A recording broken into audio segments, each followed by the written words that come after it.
From Washington, D.C., this is Middle East Focus.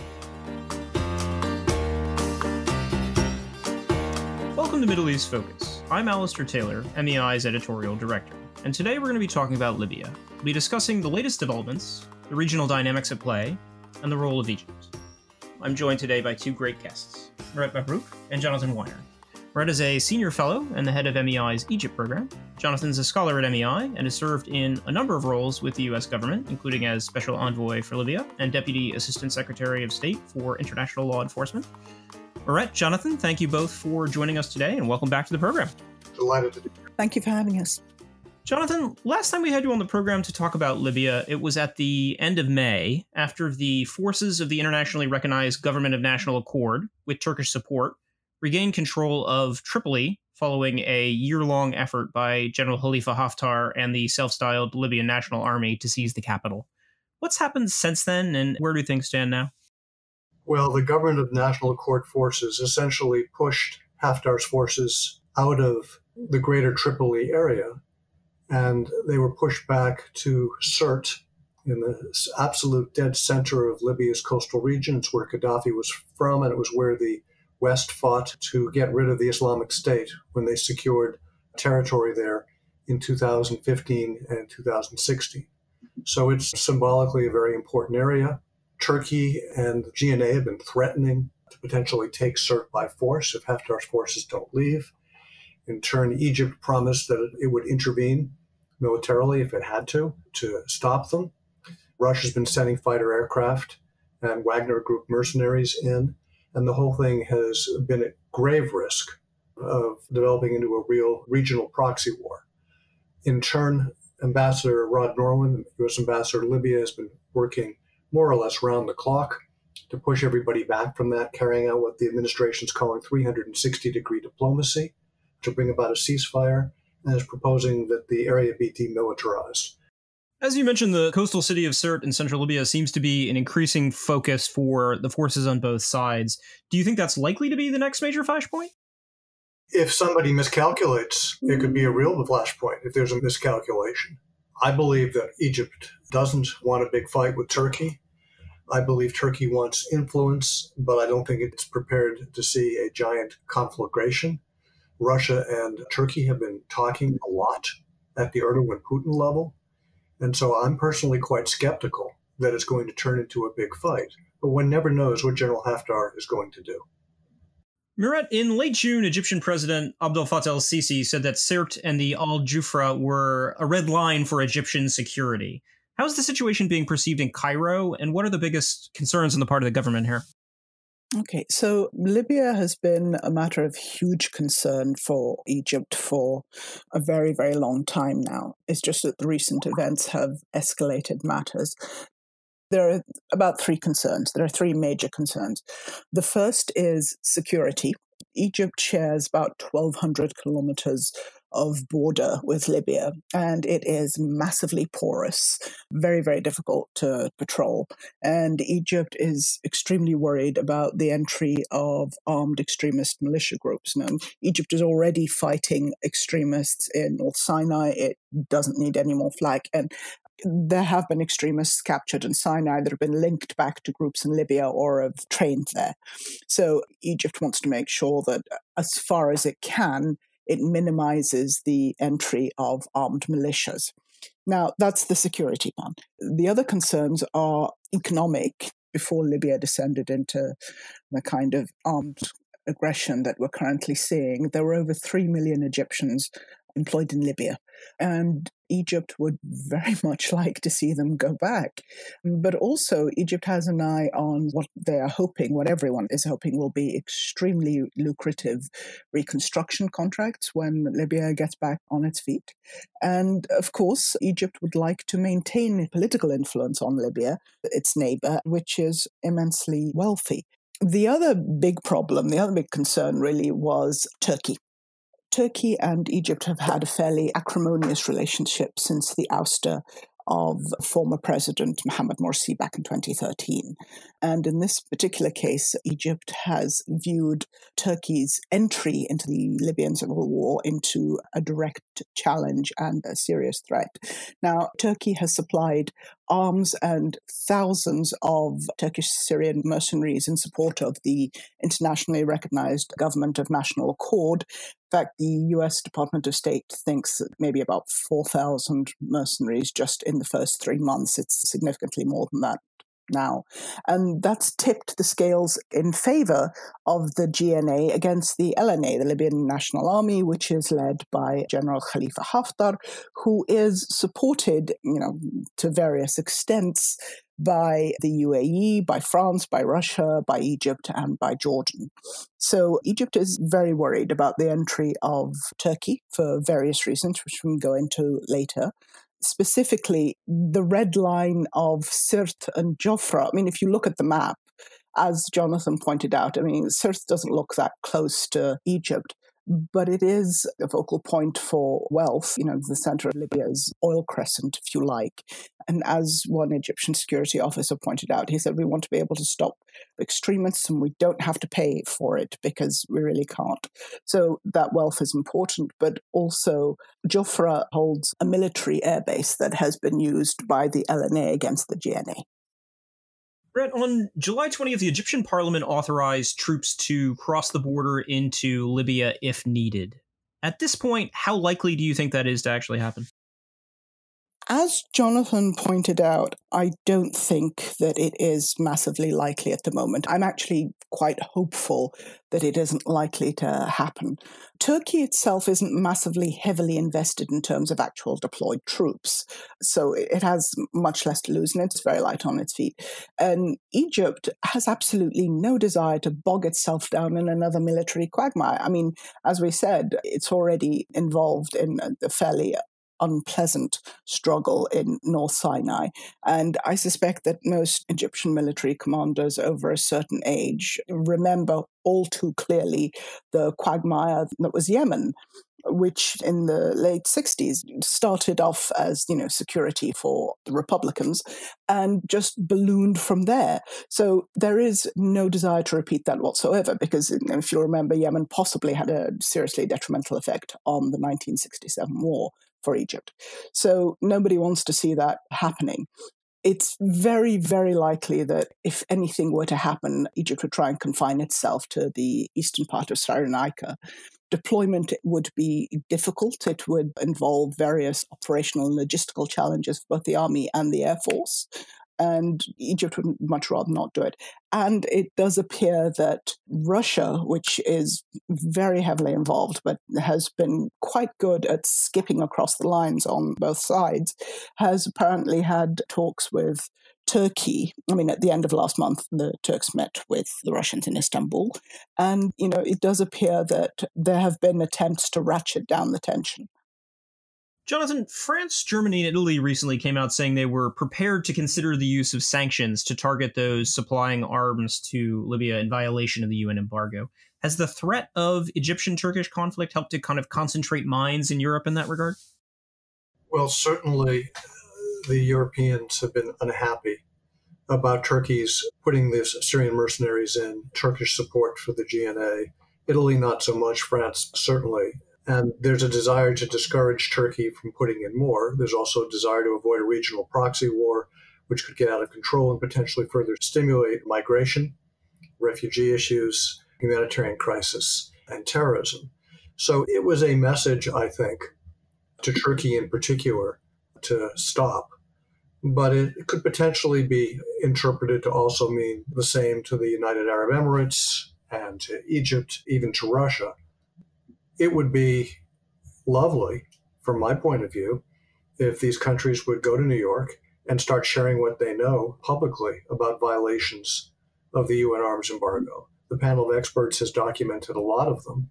Major powers, including the ones you've just mentioned, who are involved in Libya, haven't in turn used that information and done much with it. People kind of know who's been doing it. And so far, the response to the people doing it has been remarkably tepid. This is, from my point of view, further posturing, good posturing, not bad posturing, but further posturing or signaling to the actors who've been putting weapons in and forces into Libya to stop and pull back. And it wasn't sufficiently focused that I believe they're actually going to do it anytime soon. but one never knows.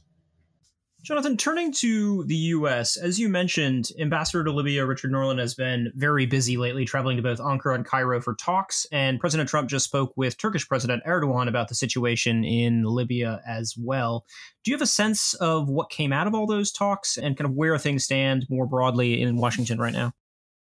The underlying U.S. institutional policy towards Libya since about 2013, 2014 has been to discourage regional actors, and indeed everyone, from militarizing Libya, picking sides, picking clients, and feeding Libyan conflict. The United States policy was to try and get everybody aligned in support of a common government that was inclusive, that shared power, that shared resources throughout the country, because Libya does have enough money from oil to take care of every Libyan. If you could just get the politicians in the various parts of the country and the factions together to find some formula for actually sharing. That was the Obama administration policy. It was the Trump administration policy during its first period of time, though Khalifa Haftar began bit by bit assembling elements to change it. And there was that brief moment when the Emiratis and the Egyptians, and perhaps others, pushed President Trump and the National Security Advisor John Bolton, if you believe public reports about it, to give a yellow light, and certainly not a red light, to Haftar invading Tripoli.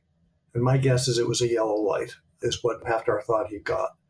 And then there was the phone call between Haftar and President Trump that followed that a couple weeks later, in which they talked about their shared vision for Libyan democracy and countering terrorism. Well, the only vision of Libyan democracy Haftar has is a vision of him being in charge of all Libya as a virtual dictator, virtual or complete. So it was a very strange moment, but it was done in response to phone calls and communications with el-Sisi and with Mohammed bin Zayed, pretty clearly based on the record that's come out. So if you look at that and then look at the underlying U.S. policy, it was an aberration, that moment, in providing that support for Haftar. And the State Department and Department of Defense worked quickly to counter that. And bit by bit, the United States moved back to its historic position of trying to get everybody together in what the United States is now calling 360-degree diplomacy to get alignment against war, against conflict, in favor of a political resolution. And that's the right policy. And it's pretty much always been the core U.S. policy. It just got interrupted for a little while by the transactional nature of Donald Trump's foreign policy, in which he responded to a couple of queries to do a phone call he shouldn't have done and to say things he shouldn't have said. The policy itself, despite that, has been pretty consistent. And it's anti-conflict, pro-inclusion, working things out politically, through diplomacy, finding solutions, and not dividing the country up into spheres of influence. What's happened as a result of the current situation is there have been energy shortages in terms of electrical power. In the past, it's affected the west of the country as a result of the shutdown of Libyan oil by Haftar and some of those associated with him. Right now, it's affecting the eastern part of the country. Libya does not need this conflict. Libya can get past this conflict. The foreigners need to be on the side of peace and reconciliation instead of on the side of a proxy battle. Right. One of the complicating factors in the Libya conflict is how it overlaps with the broader regional competition over energy resources in the Mediterranean, one that also involves both Turkey and Egypt as well, along with a host of other countries. How does that factor in, and how is that dynamic evolving? While I am fairly hopeful that there won't be a military escalation in Libya, I'm a teeny bit more worried about escalation in the Eastern Mediterranean. And the background to this is as follows.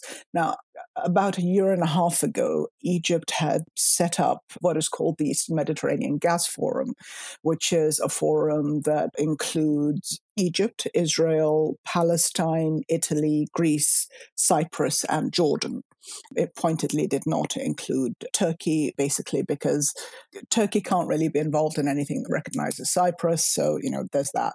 Now, the problem with that is that Turkey has designs on Eastern Mediterranean gas, and late last year had signed an agreement with the GNA on maritime boundaries. Now, the accord was decried by almost everyone in the Eastern Mediterranean Gas Forum, with the exception, I think, of Israel and Italy, as illegal, a violation of international law and an infringement of their economic rights. And it doesn't actually appear to have any legal standing, the Turkish and Libyan one, but that is practically incidental at the moment.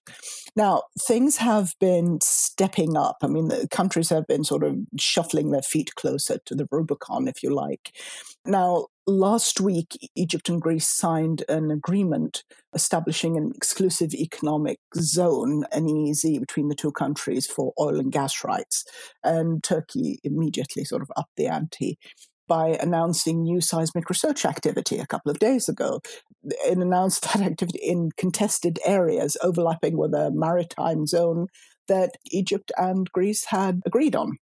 Now, Ankara had issued a navigational notice, known as NAFTAX, I believe, that the research ship is going to be accompanied by 2 logistical levels and military ships. Now, it's sort of a clear sign that Turkey is attempting a controlled escalation in the Eastern Mediterranean.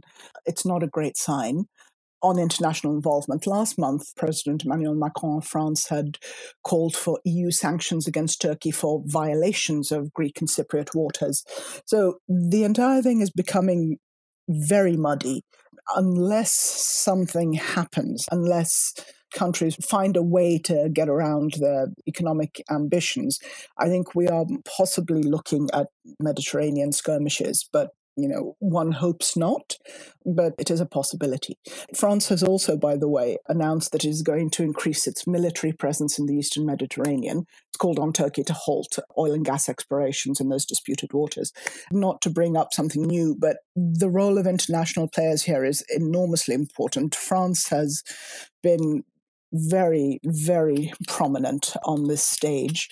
And it's never clear whether international involvement is going to be a way of reining everyone in or is going to be a way of just expanding the ripples out in an argument.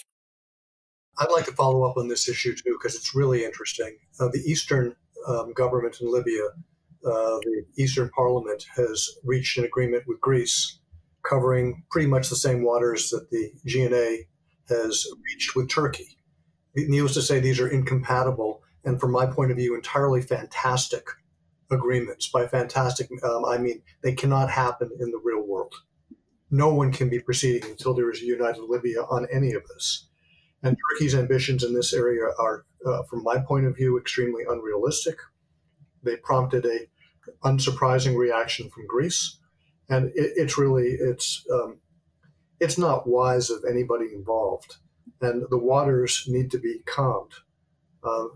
For now, only metaphorically, and hopefully we'll never have to get to an actual calming of them. But it is very worrying, and it reflects a potential risk of Libya being divided into spheres of influence, which would be real and semi-partitioned, which would not be stable and not be sustainable. Jonathan, you mentioned it earlier, but also on the energy front. At the beginning of the year, General Haftar's forces imposed an oil blockade in Libya, and losses in that sector continue to mount. I saw that the National Oil Corporation recently pegged them at in excess of $8 billion so far this year. How is the country managing, given the kind of triple whammy of that blockade, low oil prices, as well as, of course, the COVID-19 pandemic that we're all dealing with? It's very hard to know. The central bank of Libya guards the amount that it has in reserves, that information carefully. I used to know what that amount was. I don't know now. And the question of how long they still can husband those reserves is a very interesting one, because that's what's keeping the country afloat, as it were. At some point, there's going to be a reckoning. Libya needs to be able to pump its oil. The oil shortages in the east reflect that need. It is a beggar thy neighbor approach, which is bad for all Libyans and is ultimately unsustainable because there's essentially no other source for hard currency, and hard currency is necessary for imports, and essentially everything other than raw oil and natural gas is imported. Even processed fuel is imported largely from overseas. So it's not sustainable. It's a further reason actually for optimism and hope, because everybody should know that it's not sustainable.